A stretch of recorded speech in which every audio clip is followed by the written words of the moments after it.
Welcome to Mission Evolution Radio Show with Gwilda Wiyaka, bringing together today's leading experts to uncover ever-deepening spiritual truths and the latest scientific developments in support of the evolution of humankind. For more information on Mission Evolution Radio with Gwilda Wiyaka, visit www.missionevolution.org. And now, here's the host of Mission Evolution, Miss Gwilda Wiyaka.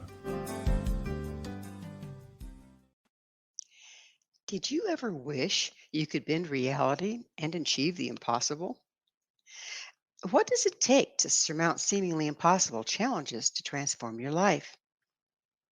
This is Mission Evolution Radio TV show, and we're coming to you around the world on the X-Zone Broadcast Network, xzbn.net. With us this hour to explore achieving the seemingly impossible is Chris M. King. Chris's life is a testament to resilience and transformation. After numerous seemingly insurmountable trials and tribulations, Chris chose an audacious path. He built a successful company from his car trunk, making a significant impact on the real estate industry. Chris is the author of Renegotiate Your Existence, Unlock Your Impossible Life. Drawing on spiritual psychology and insights from diverse luminaries, he facilitates transformative expeditions for individuals and organizations, pushing them beyond perceived limitations to achieve the seemingly impossible. His website, chrismking.com. Chris, thank you so much for joining us on Mission Evolution. Thank you so much for having me. I'm excited to be here. I think this should be a wonderful time. So, some people write and teach from their education, some from their opinions and ideas, and others from their school of hard knocks. Which category do you fall in? All of the above. I wondered. And what's your educational background? Mostly failing out of school. It took me 9 years to get a 2-year degree, an associate's degree in liberal arts. I still have no idea what that means. I did a master's program in spiritual psychology, but because I never finished my undergrad, I did it as a certificate of completion student. So they let me basically audit the class. And so I did that.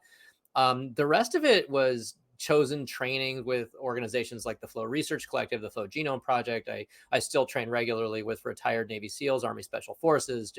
It's just thing after thing after thing that just like, it was much like the trials and tribulations that I've gone through. I chose all of it. You chose the trials and tribulations as well? I did. I really did. I did start this company when I was broke and living out of my car, but that was a choice that I made. I didn't find myself, homeless and on the street one day. It was the alternative choice to living a life that I knew was out of alignment for me. And so I just, it was like, well, I can start from there and build up. Well, that's the place to start from, all right. The trunk of your car. Right? Yeah. Rock bottom's the best place to bounce back from. There's no place down to go from there, right? Exactly. You got nothing to lose. Nothing to lose. Would you share a little bit about your personal background? Sure. So I'm from Southern California, Los Angeles on the west side. I grew up in a very privileged neighborhood in a very scary house. My upbringing was my eldest sister died when she was 11 years old. And so I was raised in a house of grief and rage and abuse and addiction. And I built my life on those pillars. And, as you can imagine, not the best foundation. And so, by the time I was about 38 and twice divorced and no kids and didn't really have anything other than, a very strange career trajectory, I thought, maybe I should stop marrying people and bouncing around all over the place and get my stuff together here. That's certainly a good plan. Have you been successful at that? Yeah, so far so good. I mean, it still took a good, I'd say almost 10 years before I even think I got to a point where I was somewhat capable of functioning in the real world. And so here I am a few years after that. The company's been around for 10 years now, and I love what we do. So how do you feel your personal challenges led you to being right where you are? Well, all of it was, there's so many lessons right? And so much of what I had to do, I now teach and train. Like taking full responsibility, for example. While I can look at my childhood and say that a lot of the things that happened were not my quote unquote fault, and all of it was my responsibility. If I was going to live the life of design, to do what set my soul on fire, and as opposed to just having the sort of checkbox life of, okay, well, you get married and you buy a house and you get a car and you go on vacations and just like, checking boxes. But it was a process of learning how to navigate all of that stuff. And I'll tell you, as a man of my generation in this day and age, I don't know that there's a whole lot of ways you can screw up that I haven't done. So Well, at least you were thorough, Chris. you got go big or go home, right? Um, I love something that you just mentioned, and that's Mm. taking responsibility. It sounds simple enough, but it's a very deep concept, really, isn't it? Think of responsibility as a hyphenated word, right? Response hyphen ability, your ability to respond. Taking full responsibility means not for everything in your life. And it's not about blame. Okay. This is not blame and fault. Blame, fault involves victim consciousness and all that. And nothing good comes from that. You can't create from that space. Responsibility is ownership. When I take ownership of something, only then can I affect it, right? Just like something you might buy, like a phone. If you don't have ownership of that phone, you have no ability or right to affect it. The second you accept responsibility, the second you take ownership of it, now it's yours and you can do something with it. And life is like that. And it seems like it's overlooked, or even the concept of responsibility is skewed. It's like you're responsible for this, you bad person, Mhm. versus taking charge. Yeah. What prompts that shift from seeing responsibility as something negative to empowering? It's very experiential. It's the difference between health food and junk food.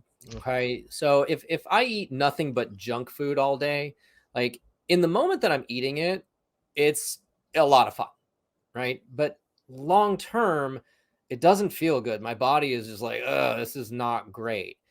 Responsibility and fault kind of work the same way as the health food and the junk food. When we offload responsibility, when we assess fault, when we blame, that's the junk food. Feels really good in the moment. But long term, not so much. When we take responsibility, that's the health food. Maybe it's not as fun and sexy in the moment. Maybe I have to apologize. Maybe there's a little bit of shame or something like that. And it feels so much better long term. And it's just amazing, isn't it? What difference that small thing can make. And we're going to get into a lot more things that make a difference, I'm hoping here. Um, you mentioned something, life of design. What do you mean by that? But Brene Brown frames this really well. She says, you create by default or you create by design, but you are always creating. And when we look through the lens of just, basic neurobiology, you're going to have like 70,000 thoughts today or something. You're going to make 38,000 decisions, the overwhelming majority of which, we're going to be completely unconscious of. And so this is life on default. We just create and recreate completely subconsciously. Well, if we bring conscious awareness to what we're doing and what we're experiencing, and we take full responsibility for everything, well, now we can create by design. So if we're planning on creating by design, does it take a certain amount of introspection to discern where we're doing it by a knee-jerk reaction? I think it's very Statue of David here. It's not so much what we have to do; it's more what we have to stop doing.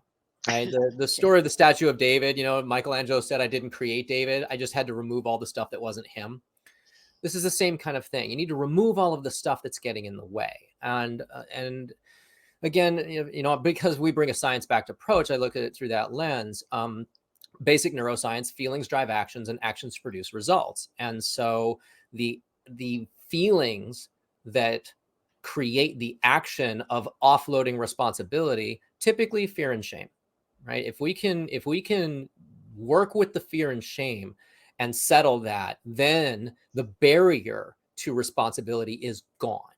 Does guilt fit in there, Chris? Guilt's a little different in my framework. I think there's a difference between guilt and shame. Guilt is, and I think this is actually another Brene Brown thing.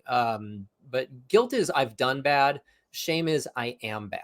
And those Okay. are very different constructs. And the thing about guilt, I think guilt has a social function. Like it keeps me from being a jackass, at least too much most of the time. Shame, however, I don't think has any function whatsoever. I don't think it serves in any way, shape, or form. It certainly devastates a person, doesn't it? It's so destructive. There's shame is like alcohol. There's just no benefit to it. So we're just about out of time in this segment, but a lot of our parenting practices, religious practices, control by guilt. Does that different from the guilt that you were just speaking about? I Yes, because it's coming from an external source and you're being told something. Like it's a directive that is not yours. And it's got to come from inside. So being imposed on you versus feeling, oh, that wasn't quite right. Yeah, yeah. Yeah. Like people say that, oh, you're shaming me. Nobody can actually shame you. Your feelings come from you. Like that those are all choices you get to make. And the buck Um, stops here, doesn't it? exactly. Yeah. Yeah. Well, it is that wonderful magic moment when we get to take a station break. Chris and I will return very shortly, so don't you go away. This is Mission Evolution, www.missionevolution.org, and we're coming to you on the Exxon Broadcast Network, xzbn.net. When the going gets tough, how do the tough keep going? This is Mission Evolution, and with us this hour, we're discussing moving beyond limitations with Chris M. King, the author of Renegotiate Your Existence, Unlock Your Impossible Life. Chris, what does it take to surmount seemingly impossible challenges and transform your life? I think that's going to be different for different people. I don't think there is the way to do it. I can certainly tell you the way that I did it, and what my process was. I would say, and again, being kind of a nerd, there's a science to it, and the first step is to believe that it's actually possible, right? Because just humans, we create and we create, validate, and recreate the reality of our understanding. And so if you believe it's not possible, you're going to prove that. And there have been plenty of science experiments where the control factor was the scientist. Everything else was the same. If the scientist believed it would work, it worked. If the science didn't believe it would work, then it wouldn't. And we can look at this through the lens of the Bannister principle, the 4-minute mile guy. It was impossible to run a mile in under 4 minutes. And after decades of people trying, Roger Bannister did it in May of 1954. And decades of people trying to do it and failing, his record lasted 46 days. So the second it becomes possible in your mind, now we got a shot at it. So is that like cultural base? I mean, it's like we think Ford invented the vehicle, but the automobile, but actually, as he did, so did a whole bunch of other people all over the planet. Is it the same concept? Uh, I think there is a collective sort of thing that happens there. Sure, I think when people start chasing a similar goal or they're after the same kind of thing, and we can look at this through the lens of flow. What athletes call being in the zone. Um, and it's all driven by neurochemistry. So it is a function of physiology and psychology and energy fields. And so, but once we start thinking differently and we start and it creates a different feeling state, which of course, as I mentioned earlier, feelings drive actions and actions produce results. And so, and it does have an effect on our energy field as humans, right? We're not just, carbon-based life forms here. We are beings of light and energy. And so, and everything is energy. So if that energetic aspect of us, our energetic field, if you will, Mhm. interfaces with everything that is, including the quantum field, Mhm. does our intention manifest in the quantum level first? Yes, I'll say is the short answer, because the physical world reality is the last thing that happens in the chain, right? And this is why people fail so much at things like getting in shape, losing weight, that kind of thing, because they address the issue at the physical end of the energetic spectrum.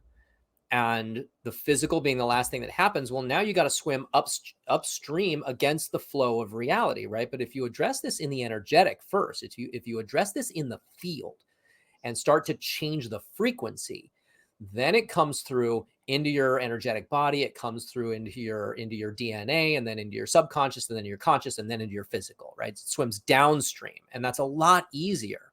It's hard to swim upstream. It takes a lot of willpower, and that's an exhaustible resource. And this is why people have a hard time sustaining this by dealing with it at the physical end of the spectrum first. Well, the physical level is a lot more dense, isn't it? Like trying to form something out of clay after it's already been fired. Yeah, that's a great example. So, how do we impact? Okay, so I get this. We want to hit the energetic field and then let it trickle downstream. How do we impact the energetic field? Yeah, there are a lot of tools for this. I mean, the first thing is going to be awareness, right? I mean, because until there's awareness, there's really no choice. So we need, and again, what is locking us out of our awareness? It's the automated processes. It's the fear. It's the shame. It's the guilt. It's all the things that want us to go, no, I don't want to look at that. So and this is going to sound like something that a lot of people have a reaction to this, but meditation's a great start. Like just start with meditation. The benefits are, so well documented that it just has such an effect on your ability to emotionally regulate yourself, which is going to affect your energy field. Every word you use, the way that we phrase things has an impact on how we think and how we feel and on our energy fields. And so becoming aware of how is this all happening right now, and then what are the changes I need to make in order to produce a different field, a different outcome. So, would that involve? How does this look right now? Would that involve taking a really close look at our life and saying, "This isn't working. This isn't working. This isn't working." Yes. And that's the first step, is to understand that your outer reality is a reflection of your inner experience. And you got to get out of how much you don't like it or how much it sucks, right? Because if I'm in, oh, this sucks, I don't like it. Well, you don't have to like something to make it work for you. That's the first thing. The other thing is, there's nothing, just Hamlet, right? Act 2. For nothing is either good nor bad. Thinking makes it so. If I like it, it's good. If I don't like it, it's bad.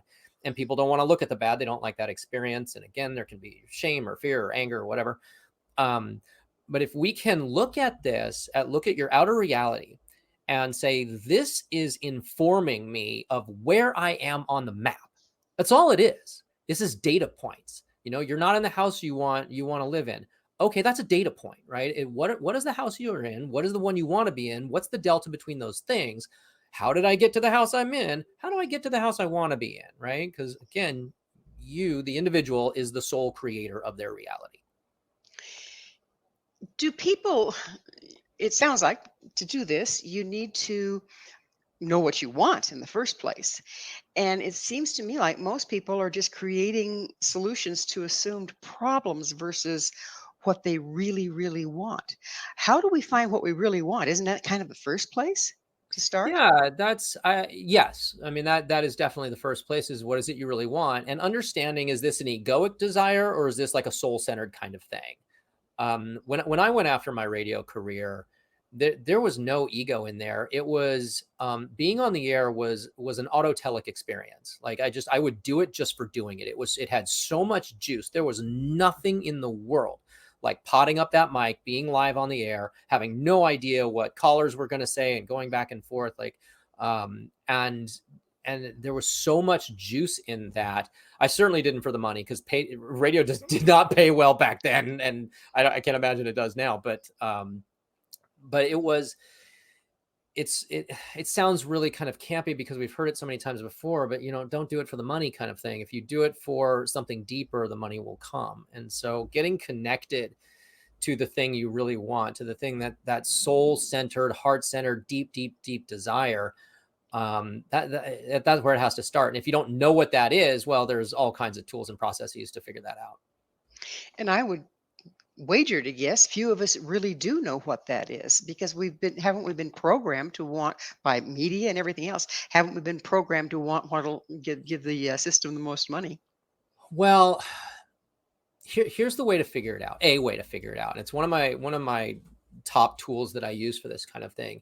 If when somebody says, I don't know, it's like, okay, I don't know is typically a strategy, because the ego is too damn scared to go after it. So the tools say, okay, I am going to bind myself from doing anything with what I'm about to find out. I'm not allowed to make any changes. I'm not allowed to take action. I'm not allowed to do anything. I am just creating a container of safety, and I am bound, prohibited from doing anything with the information. Now, what do I really want? If your mind is quiet and you have that container of safety, you'll hear the answer like that. And it may not make sense. Like, you may not understand. Like, what? Like but if you allow that, I did this with a client actually, and she had built up her business over 20 years. And she's like, I don't know what I want to do. Do I want to keep going and growing and scaling, or do I want to do something else? And we did that exercise. I said, okay, I am binding you. You are bound from doing anything. What do you want? Her whole body dropped. She just, I don't want to do this anymore. Like, there it is, right? Good. Now we know what road we're on. There's a thing that I've heard called the yabbits. Okay. And it's when we're looking for what we want, we'll go, I would really like to. Yeah, but I can't do that because I've got to do this because, how do you get beyond the yabbits? Yeah, I had that many times in my life. The yeah buts are true, right? When I decided I wanted to be an NCAA ice hockey player, there were a ton of reasons why I couldn't do it. And all of them were true, right? I was 21 years old. I was failing out of my junior college, and I had never skated before. But I wanted to be a hockey player, an NCAA ice hockey player, right? And it's like, well, but you've never skated before, but these guys have been skating since they were 5 years old, but you're older than them. But you're like, all of the things were true. And there's something about the soul when you're really connected to that, that deep soul-centered desire, even without understanding why it wants it. It doesn't care. Like, and it's amazing how powerful I don't care can be. When I went after my radio career, people told me, Chris, first of all, you're never going to get that job, like, ever. It's statistically not going to happen. Yeah, that's true. I don't care. Okay, if you do get that job, you're not going to make any money. You're going to starve to death. Yeah, that's true too. I don't care. It's amazing how much I don't care can give you power when you want it that bad. That is amazing. I mean, I never put that together, that the I don't care can actually get you someplace that you care to be.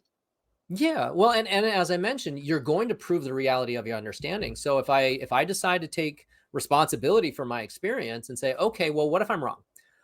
What if there is a way to do this? What might be the first step without making any commitments here, right? Again, that container of safety. It's like, well, I would figure out a way to buy some skates. Okay, cool. And then I started getting creative. But what happens here is when we start doing these things, when we start employing these kinds of tools, it physiologically changes the way the brain works. It changes your neurochemistry. The neurotransmitters are firing differently. Like, it's a physiological change, which creates a change in your feeling state, which changes your actions. It changes your energy field, blah, blah, blah, blah, blah. Well, we're going to have to get into the physiology of it, and I really want to, on the other side of yet another station break. Chris and I will be right back to continue our discussion. So you stay right there. This is Mission Evolution, www.missionevolution.org. Are you creating your own roadblocks to success? This is Mission Evolution, missionevolution.org. With us discussing the challenges we create is Chris M. King.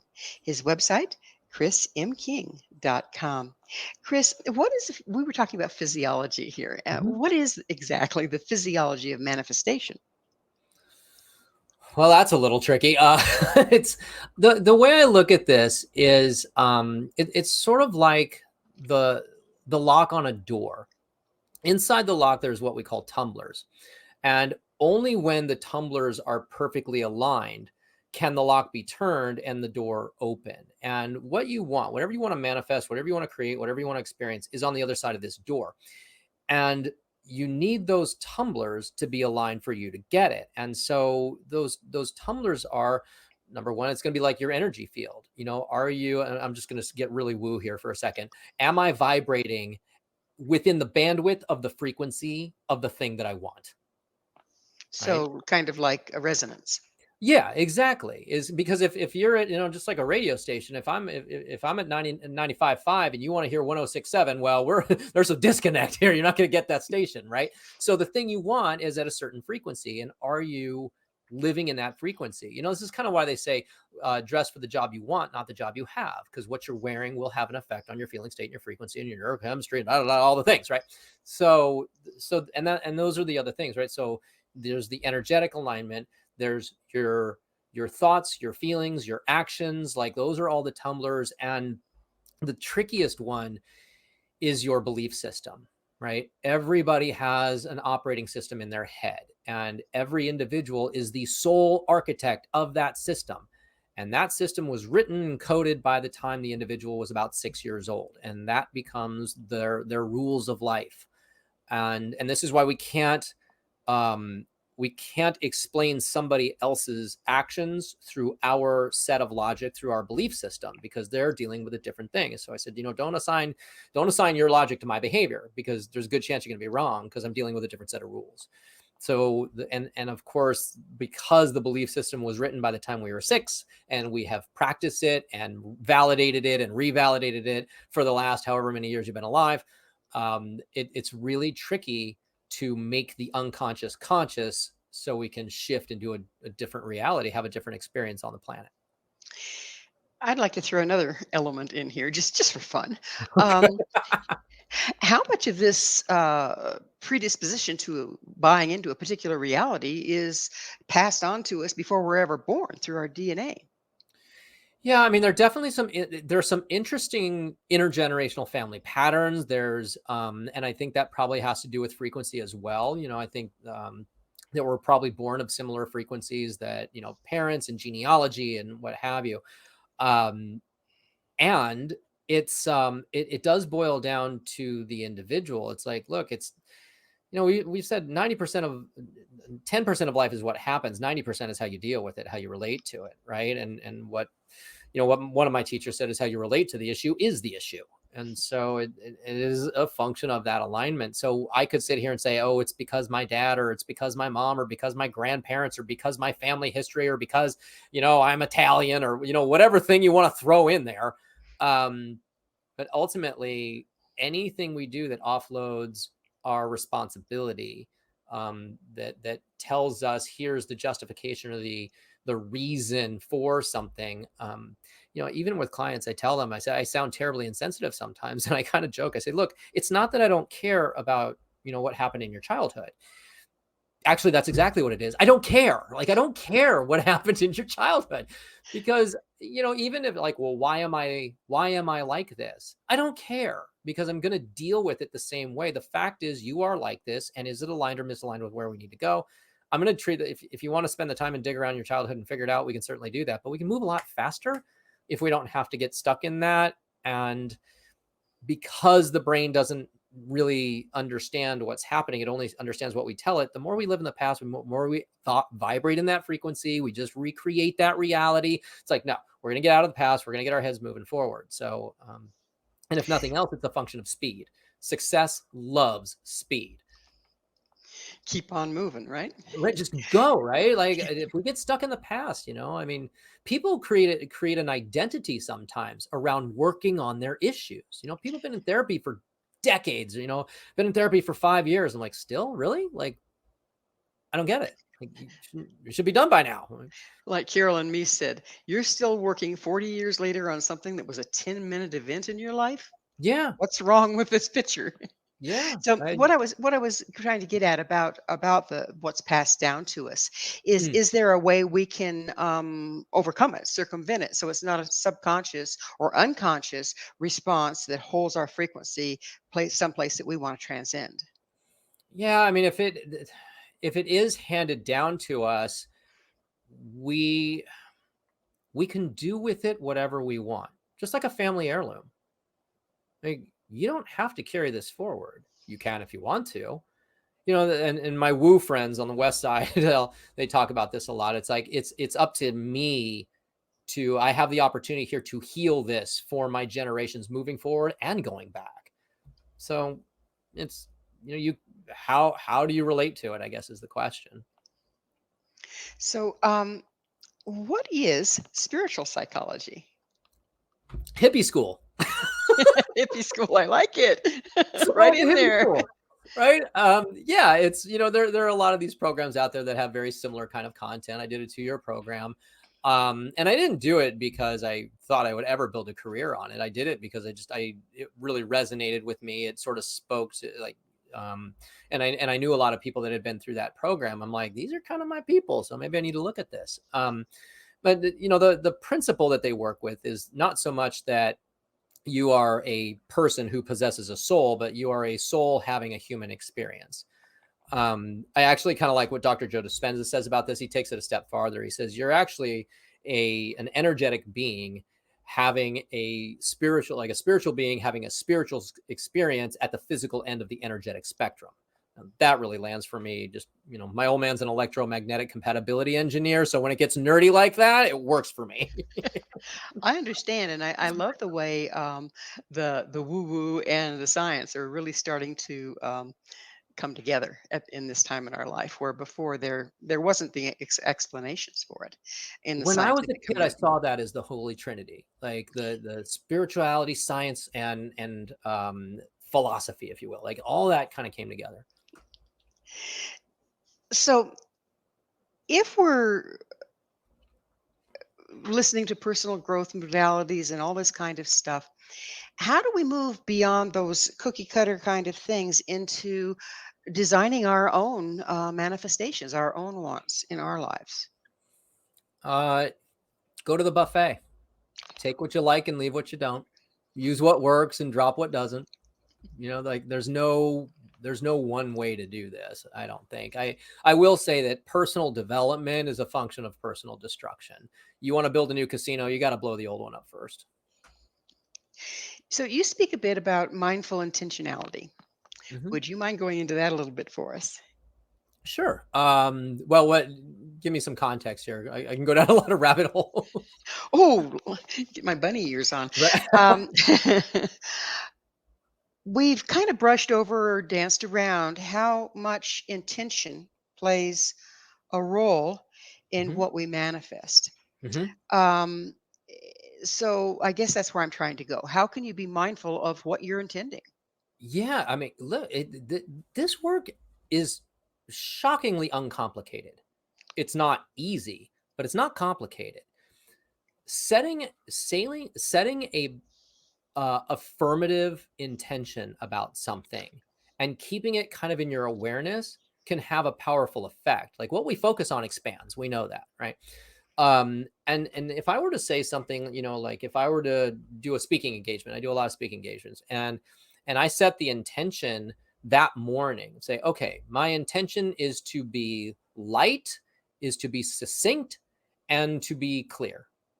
Simply stating that out loud can have a profound effect on that experience. It gives me a tether, like an anchor point to sort of tether myself to, and it calls me back to that. So, whatever it is that you're working on, set an affirmative intention. When I say affirmative, I don't like to use the words positive and negative because of the good bad thing. But so affirmative, what I mean by that is to phrase it, to frame it in the affirmative, as opposed to what you don't want. Like if I'm playing golf and say, okay, don't hit it in the water, don't hit it in the water. I'm probably going There to it hit it in the goes, right water, in the right? water. Right. Or I'm going to because all my energy's on the water, right? The brain doesn't process the negative. Energy doesn't work that way. So it's like, okay, hit it in the fairway, hit it in the fairway. What's the affirmative intention?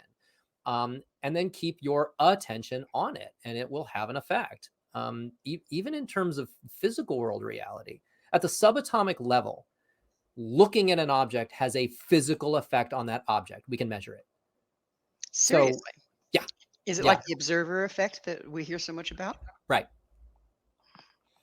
Well, they are observing, right?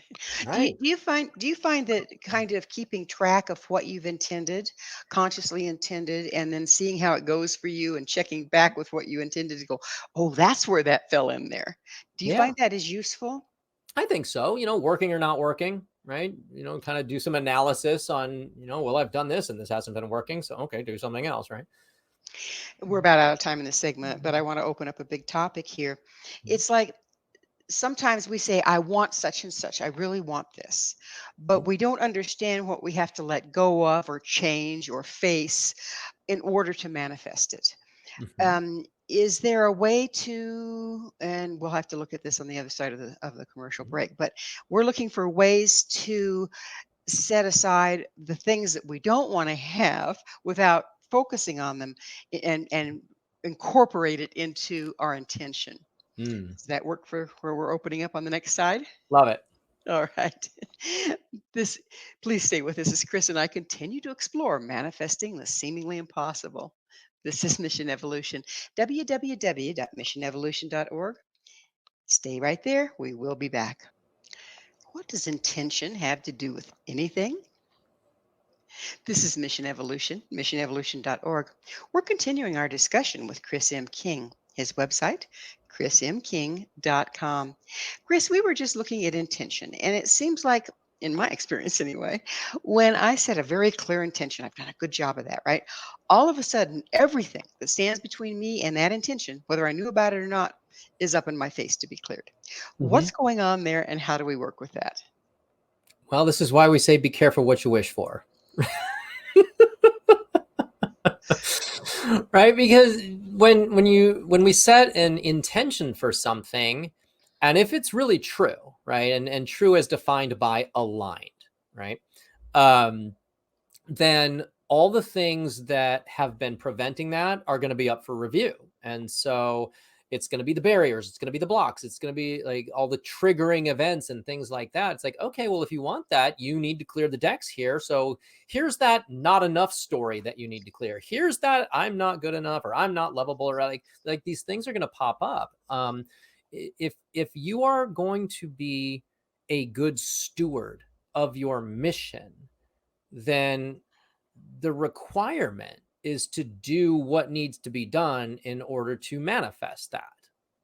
And that means dealing with some of the things you may not have been wanting to look at, because it's easy to think about the affirming things that we want to do and the things that we need to get or obtain or whatever.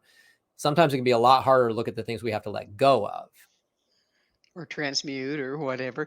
And Right. it seems like it's the very common response to this is, oh, maybe I'm not supposed to have that.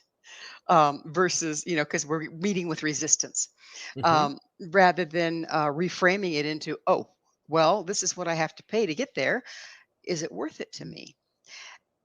How do we shift over to that mindset of, oh, well, this is the cost of entry here? There are a lot of that can be a slippery slope, because the resistance is the resistance set in our path because it is part of the alchemical process, or is the resistance like an egoic fear thing or whatever? We need to understand the nature of the resistance. And is this something that I need to go around or under or over or straight through? Or is this telling me to pause? Like it can be really tricky to understand what the nature or the quality of the resistance really is.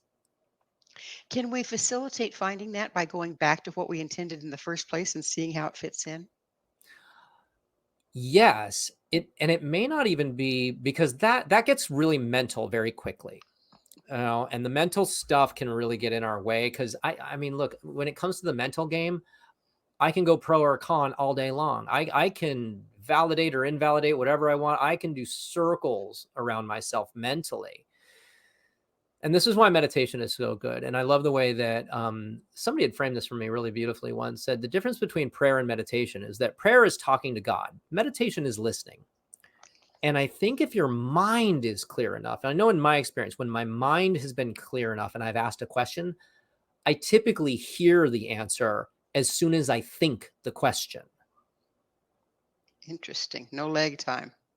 No lag time. But I got to be quiet though. I got to trust in whatever that is. It's like, is this even what I'm supposed to be doing? Like, it'll just fall, or, what's the next step here? Like, it's a listening exercise. And because there's an embodiment piece there. But Chris, what constitutes supposed to?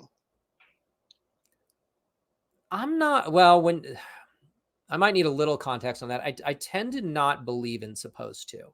Like when somebody says, I'm supposed to do this or I'm not supposed to do that. It's actually quite triggering for me when somebody says, if it will be, if it was meant to be, it will be. It's like, no, What that's it bullshit. is, it is. Yeah. Right. It's like, oh, I guess it just wasn't meant to be. Like, no, you're offloading a responsibility. If it didn't happen, you didn't align yourself with the frequency of the thing.